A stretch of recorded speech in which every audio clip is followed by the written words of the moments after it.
What up, what up, what up, what up? It's your boy P. Skip. Welcome to the best half hour of your entire Tuesday. You know what time it is. It's time to get into his court. My squad with me, T-Mac. Hola. Chili Will. Gracias, amigos. Let's do this. We're going to get into this. It's a little, we got to do a repeat of last week because we had some technical difficulties. So we're redoing the show today. So listen, 1 Thessalonians 4, 11 and 12 says this in the New Living Translation. Make it your goal to live a quiet life, minding your own business and working with your hands, just as we instructed you before. Then people who are not believers will respect the way you live, and you will not need to depend on others. Now, I said that because earlier or last week, Draymond Green of the Golden State Warriors made headlines in an unorthodox post-game interview where he was talking about the way that Andre Drummond is being treated by the Cleveland Cavaliers, how this man got dressed, was warming up, sat on the bench. Somebody from management came to him and said, hey, listen, you're not playing today. We sitting you because we're getting ready to trade you. So you might as well just go get dressed. And left him like that. And so Draymond is like, listen, man, you can't disrespect people like that you should have told this man this way before any of this started. Before he got dressed, before y'all knew y'all were trading him, y'all knew what y'all were going to do to him. As a man, you should have came to him and talked to him. As a man, you should have let him know that this is what we're looking at doing, so you're not going to play.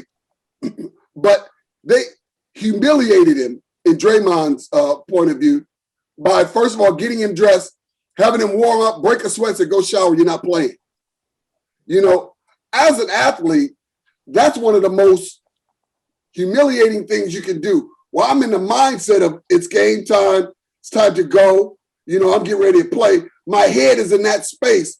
But then all of a sudden you sit up there and just, hey, you're not playing today. That's not going to happen. You know, that space right there, I get where Draymond is coming from. But Coach J.B. Bickerstaff said this. He said, listen, nobody's opinion should be muted, talking about Draymond. He said, but there's other conversation that needs to be had here. One of the things that needs to be thought about is, had they already talked to Draymond about this, that this could possibly happen? When management is talking about trading you, they're thinking, we can't afford for you to get injured because then this trade ain't going to go through. So we're going to have to put you on ice to make sure this trade goes through so you don't get injured or anything like that. So there's so much going on that Draymond don't know about. But yet he's speaking like, and I get it, he's speaking from an emotional place representing the players. But when the Bible says that you need to know the whole matter before you speak into it. And here you have him speaking into it. I'm going, you know what? I get that you're standing up for your brother, but there's sometimes where you need to mind your own business and pay attention to yourself, because let's just be honest. Bro, if you don't start producing, you're going to get traded. It's going to be you. So, you know, we'll go with PT. Where you at with this, man? Thank you, sir. Interesting, commentary. And, while some things are, spoken out of turn, I think that this was, kind of apropos. Every movement, every act of resistance, every movement that's pushing for justice, part of the push for justice will require you to kind of step outside the lines and color outside the lines a bit. So in a typical fashion, this is hey, Draymond, sit down somewhere and mind your own business. But as a player, I think that he was, within his rights to speak up in this, even if it upsets the apple cart a bit. Because I think his biggest point that he was trying to make was that, hey, there is a level of respect that players are expected to carry out in their day-to-day activities. If a player is saying, hey, I want to be traded from this team or that team, a la James Harden from Houston, he forced the trade because he spoke out about some things. He behaved himself in a way that was giving off body language that I don't want to be here. And if a player does that to separate himself from an organization, he's considered, a malcontent, a cancer to the team, etc. But the team or the organization has carte blanche to do whatever they want to do. And as a player, you are expected just to hush and take it. And I think what Draymond was saying, not just this particular instance in a vacuum, it was just the latest in what has been a habit in the NBA of, hey, man, we are grown men first. I mean, Carter G. Woodson in his classic, The Miseducation of the Negro, said that any African-American politician or other Black person of stature must know that he's a man first. Second, he is whatever he is by profession. And in this case, I think Draymond was speaking from just the manhood of it of, hey, there is a certain level of respect that you ought to reciprocate. If we are expected to have a certain level of decorum and protocol, because this is a professional environment, it's not too much to ask for you guys to reciprocate that. And to Mr. Bickerstaff's point about, well, hey, maybe there were some conversations that went on that you know not of, I call, I don't want to say BS, but I don't know if that's necessarily the case here, because had y'all had conversations with Andre Drummond, he wouldn't have came out and suited up. He's never been known as a guy that's been rebellious. I don't care what y'all say, I'm still going to go out there and do what I do. So then they had to pull rank. I don't think that was the case here. They didn't tell him until he got to the warm-ups, and it was out of order and humiliating, as you talked about, Pastor Skip. And I think Draymond was just saying this is exhibit A of how players have been mistreated.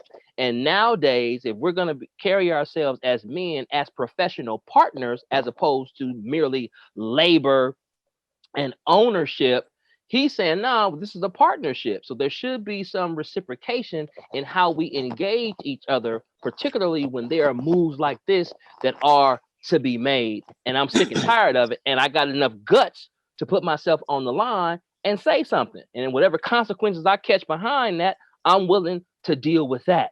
Part of being able to be willing to step out and say something is to have enough stones, if you will, to deal with whatever consequences that you have to deal with as a fallout of that. But if I'm looking at something and I have conviction that it's out of order for me as a grown man, if I feel compelled to say something, I will. And I think that's what the case was with Draymond in this instance.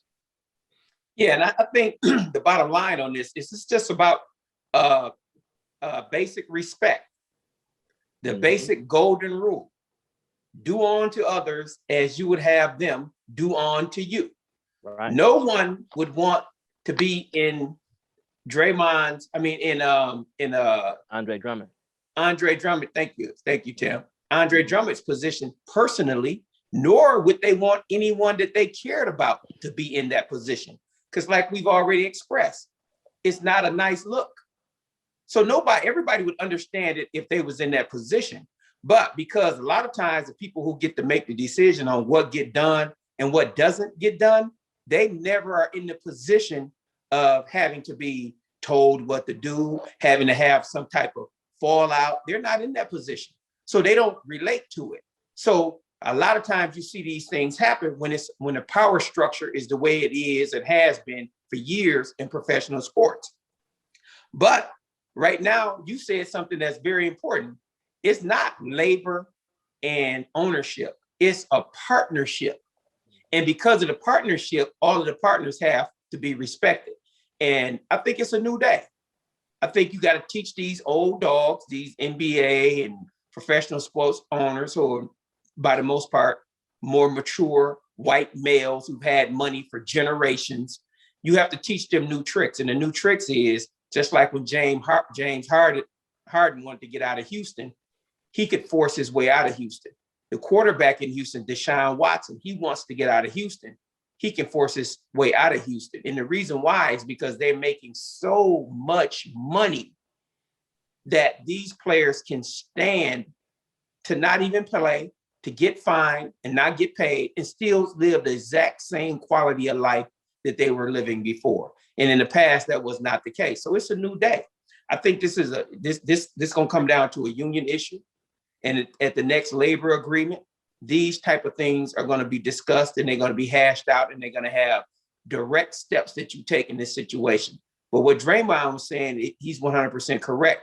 When James Harden wanted to get out of Houston, he was considered a bad guy, a villain, somebody doing something wrong because he wanted to be in a different situation. But the owners of the team can do that to a player and they don't get that same type of scrutiny. And that's just not right. That's not fair. And I think in the future, you're going to see less and less of that.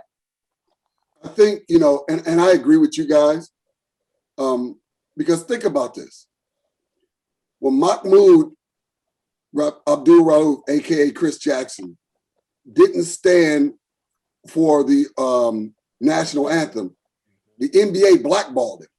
Mhm. They did the same thing to Craig Hodges. Yes. Craig Hodges. They did the same thing to him. They blackballed him. Why? Because they made a stance. And so what you're seeing now is now And you can add Kaepernick. You can add Kaepernick to that. Kaepernick as well. And so with that being said, now these players are saying, listen, yeah, Houston, you're a big brand, but I'm my own brand now. This right here makes me just as much money off this court as it does on. And so I am a bigger draw than this team right now. And if you don't play together, if we can't play together, then we're not playing at all. And it's the same thing that the Brow did to get out of New Orleans. You know, it's like, I've given you some of my best years and you keep not getting the players I need to get a championship. I'm not going to be Patrick Ewing. I'm not going to be Charles Barkley. I'm not going to be one of the top 50 players and never win a championship just because you didn't help me. And think about it. If you go back before that, Barry Sanders quit playing football because Detroit wouldn't give him any help. You know, and so players are starting to look at their lives and the longevity of the game and saying, I'm going to make some different decisions now. You know, I understand before my ancestors or the guys before me, my predecessors would say, it's all about the team. And now these guys are saying, no, it's a partnership. And I love the word you used there. It's a partnership. Mm-hmm. This has to be a win-win. This can't be a win-lose on any situation. Otherwise, we're not in this. Let me ask you guys this question. Looking at a franchise, and, you know, I'm thinking about the Bucks and where they are, and something just ain't right now with them. Yes, they won a few games, but they don't look like they're on the same page, or they're not clicking, and they're not surprising anybody anymore. Looking at the Bucks or any team, what do you think is the most important person on a team? I mean, from management to ownership to whatever, players, what do you think is the most important or the most valuable person on the team? Go ahead, Will. I'll let you speak first. I would say whoever your franchise player is would be the most important person on the team. And the reason why I say that, because financially, to where you're putting your resources, you put more of your resources into your star player than you are anybody else. The star player gets paid more than the general manager, more than the president, and more than the coach. So that would be.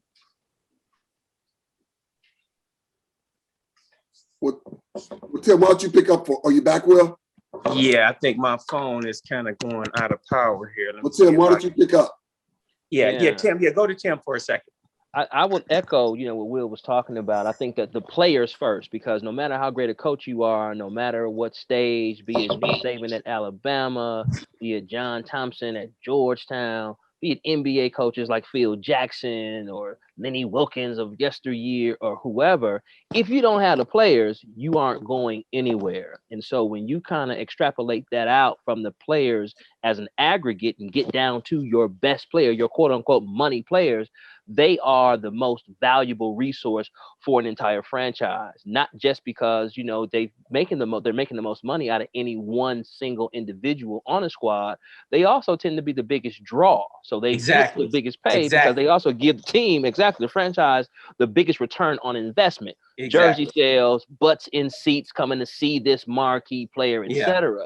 And so it's important that this individual understands that the load that they carry is very, very important in the regards that I've just described, but also from a standpoint of bringing out the best in their teammates. And this is indicative of how they practice. Do they come to practice early and leave late? Do they work hard? Do they dive for loose balls? Are they an ornery kind of personality that you can't talk to, enigmatic, or are they, affable, able to be engaged, rah, rooting, encouraging of other teammates? It's almost as if the entire orbit of the franchise revolves around them. After the game, win or lose, are you willing to talk to the media in a way that's respectful and courteous and professional still? All of that lends itself to that MVP person or the best player on the team, to me, being the most important piece to any franchise, no matter what sport it is. And I agree with that 100%, Tim. I couldn't have said it better.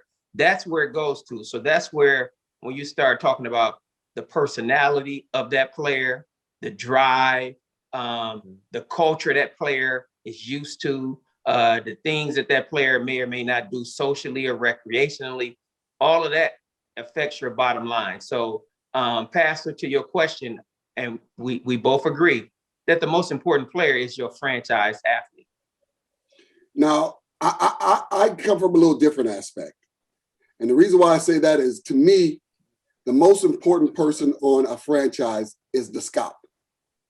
The who? The scout. The scout, okay. The scout. Because the scout looks at your team and says, this is what you're going to need to win.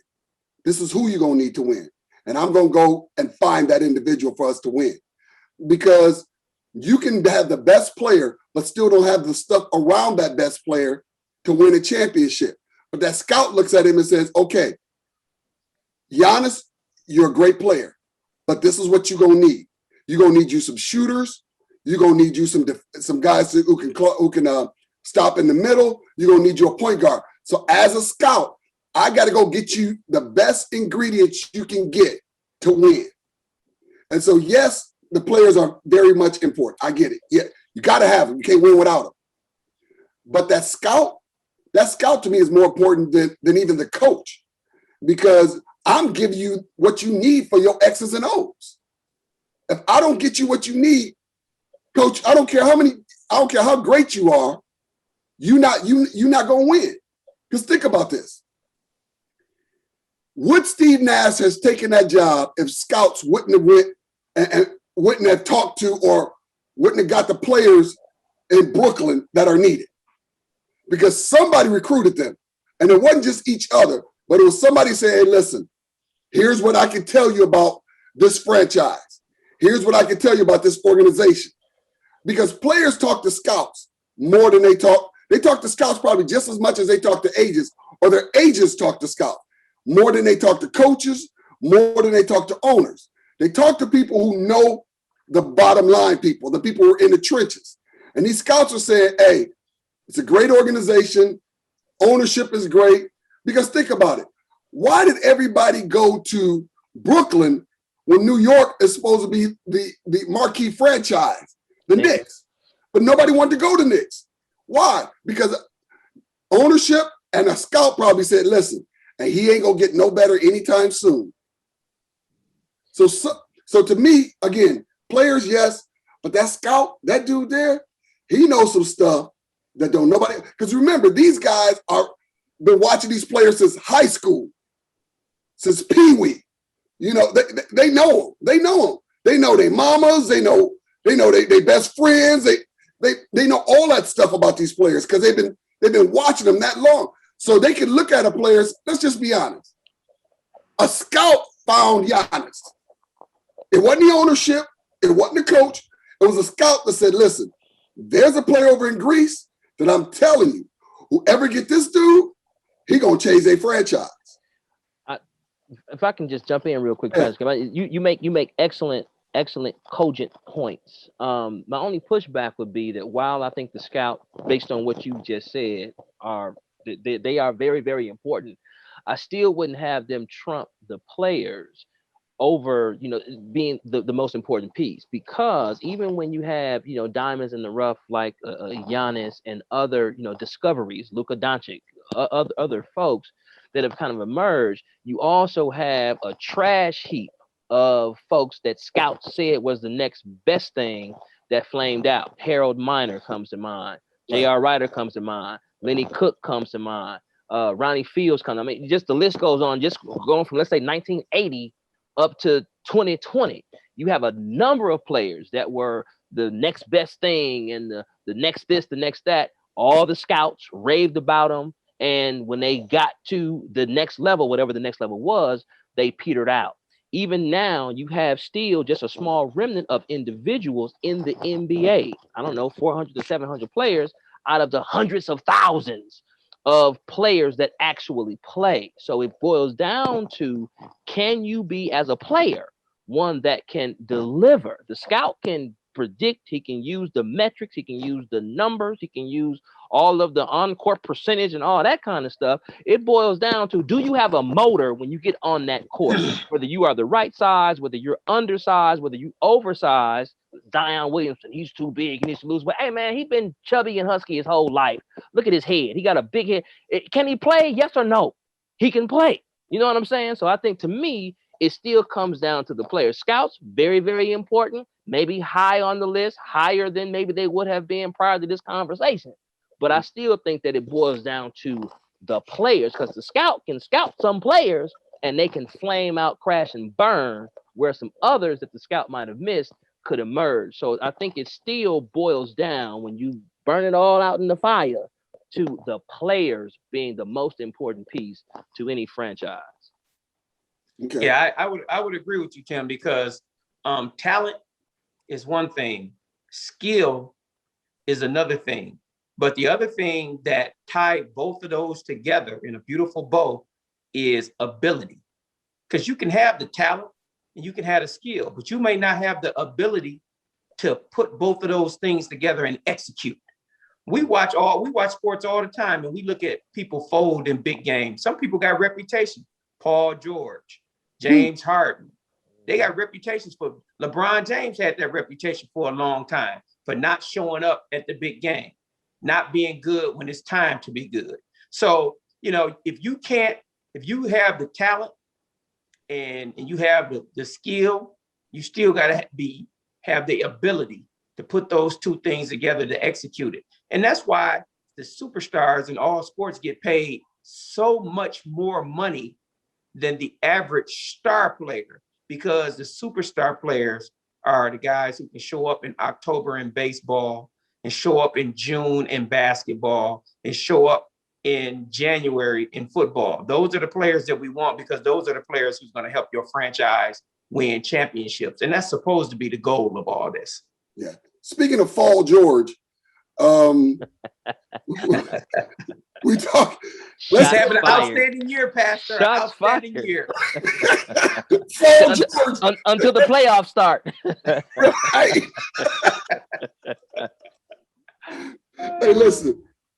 NBA All-Star, man, is about to happen in a few. They're having the game. And, as always, there's a lot to talk about here.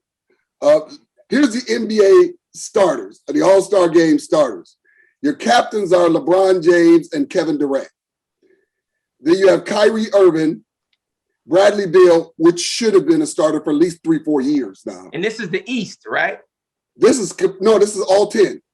It's East anyway. Oh, okay. Bradley Beal, Giannis Antetokounmpo, Joel Embiid, Stephen Curry, Luka Doncic, Kawhi Leonard, and Nikola Jokic. Here's my thing. Now, Kevin Durant is not playing because of his hamstring issue or whatever. He's not playing, whatever leg injury he's got. So they replaced him with trying to think who they replace him with. Sabonis. Sabonis from Indiana. Indiana. Right. But Sabonis isn't going to be a starter, though, if I'm not mistaken. So my question is, one, first of all, who's going to be the captain? Because Kevin Durant, you're going to be a captain and not play? Second of all, the Brow isn't playing, and they brought up somebody who should have been in there in the first place, Devin Booker. What's really crazy to me is there's a couple things in this, and then we'll get into it. One, Damian Lillard got the coach's vote for a starter, got the players' vote for a starter, but didn't get the fans' vote, so Doncic is starting. So Luka's starting. So you mean the players say you should be a starter, the coach said should be a starter, but the fans outrule both of them. That's the tiebreaker. Yeah, what's the rule? If the rule is the fans vote the starters, Right. that's what it is. Right. And Dame Lillard, you just became a victim of that. But the fact that the coaches and the players recognize you as the one who should have been the starter, you can take solace in that. But again, this is show business.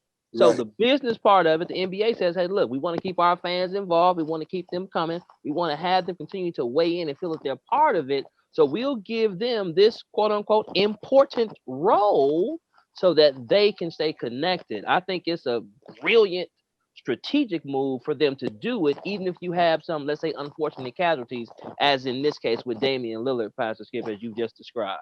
Yeah. And the other thing with that is when you have these international players like Giannis, Luka Doncic, Jurkovic, they have a whole country voting for them. Mm-hmm. They Right. had it was somebody on the list, Caruso from the Lakers. Right. He was on the list, and like, how he get on the list? Well, he's from one of the biggest cities on planet Earth, and he get more votes than some of the people may get in Orlando or maybe a Portland. So the rules are set up like that. Luka Doncic himself said that he felt like that Dame Dollar had earned the right to start, but that's not how the rules are set up. And let me just say this about the All-Star game. We talked about the starters. That was the starters, the reserves. I have big issues with some of the reserves, but you know what, Pastor? I'm gonna let you lead us into that. No. Go ahead. Okay. I'll let you talk about it, man. Go ahead. Okay, I got some big issues with it. Number one, Chris Middleton is having a better year than the years he had when he made the All-Star team. And he didn't make the All-Star team. You got two guys from Boston that made the All-Star team, and Boston is 2 games under 500. So they're a losing team, but they get 2 players on the All-Star team, and one of their players missed 14 games. So he missed half of the 30-something games that they played before the All-Star game. And matter of fact, that's who they put in as a starter when KD went out. Mm-hmm. Now, how did he get to be a starter? Anyway, you got Zion Williams, who is having an outstanding year, but his team is terrible too. Right. So instead of having what's my guy from Phoenix who in there now? Devin What's his Booker. name? Devin Devin Booker. Booker. Instead of Booker making the team based on how he's playing, Right. Phoenix Suns was the garbage of the league, and now they're in the 4th. They ranked 4th in the West. How Right. this man don't get to be in the All-Star game? He's leading his team in every category except assists, and his team is improved by that much. Some of this stuff, the way they put the reserves on the team, I don't really get. You got people on losing teams. How does Brooklyn get 3 players on the team when James Harden started off the year on Houston, averaging 19 and 16 because he was trying to get out of Houston? So the first half of the season, he wasn't in Brooklyn. And matter of fact, he wasn't having no all-star numbers. And now he's in Brooklyn and he has good numbers, but he don't have the same numbers that we know he could have the years that he was picked as a starter. Some of this stuff that they do with the All-Star game lets you know that it is about money. And that's it. It's about money. Well, listen, y'all. Thanks again. Thanks for tuning in, Milwaukee and the whole entire world. Meet us right here next week. Same bat time, same bat channel, right here, Joy 1340 AM, 98.7 FM. Also on YouTube and Facebook. Until next week, have an amazing week. Peace.